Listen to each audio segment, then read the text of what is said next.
What kind of technology do you use to know what your water levels are in your fields? We've got moisture sensors that we install. We bury them in the ground and we actually place them in between. If these were 2 plants, we'll place them in between the 2 so we get an average, and they'll go down to depth of 2 feet and they help us monitor.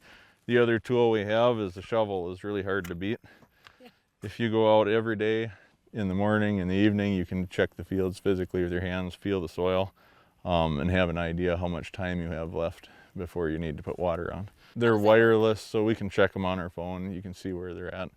The big thing with those is it's something live that you can see anytime. They got tipping rain buckets on them, so if we get a rain in the field, we know about it.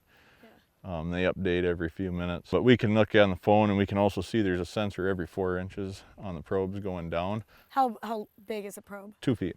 Okay. So we can see the moisture level at every 4 inches as you go down in the soil. Yeah. And also you can get a visual on where the roots are, because you can see where the roots are drawing water out of the soil. And then we can also manage the amount of water we're putting on with the irrigators, because you can see how far down the water goes when you irrigate. If we're putting too much on, you'll see the water sensors down deep will start to spike. And if you're not putting enough on, you won't get any water movement beyond that 4 or 8 inch sensor. Does RD Offit do anything with that excess land? Yeah, so in the case of the corner over here, we've planted a pollinator mix. It has different native wildflowers in it. We plant native grasses on the corners.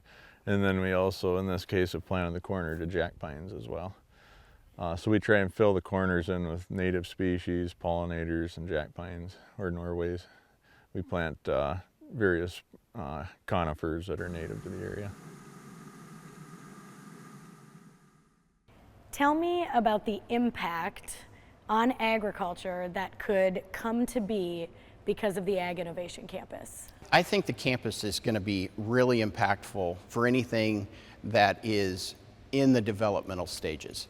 Whether you're a manufacturer or you're a crop producer of not just soybeans, but any oilseed crop that's out there under development, we actually represent the opportunity for you to take that crop out of the field and bring it to a facility that can process it on a production level and get your products into the phase to where further R&D can be done, whether you're working on a product that might go to the grocery shelf and end up as a food product or even a feed product. We're going to get you from the field to a finished product so you can do your research and bring that product hopefully to fruition in whatever phase you're trying to break into.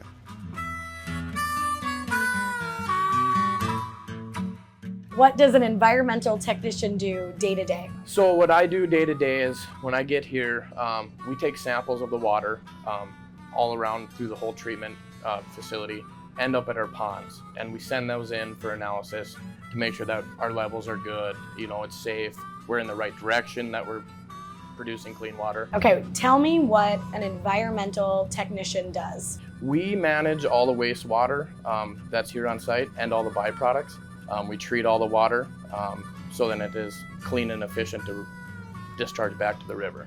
So it's safe for the environment. Tell us a little bit about how involved this company is with the community. So many different aspects, even from the environmental side of things, in engagement of our water usage, our land. We're 5-star Energy starred by the state of Minnesota for many, many years running, which is the highest energy efficiency and environmental rating that you can get. Huge component of what we do. We have groups that literally look at different ways of reducing waste, impacting the community, and saving energy.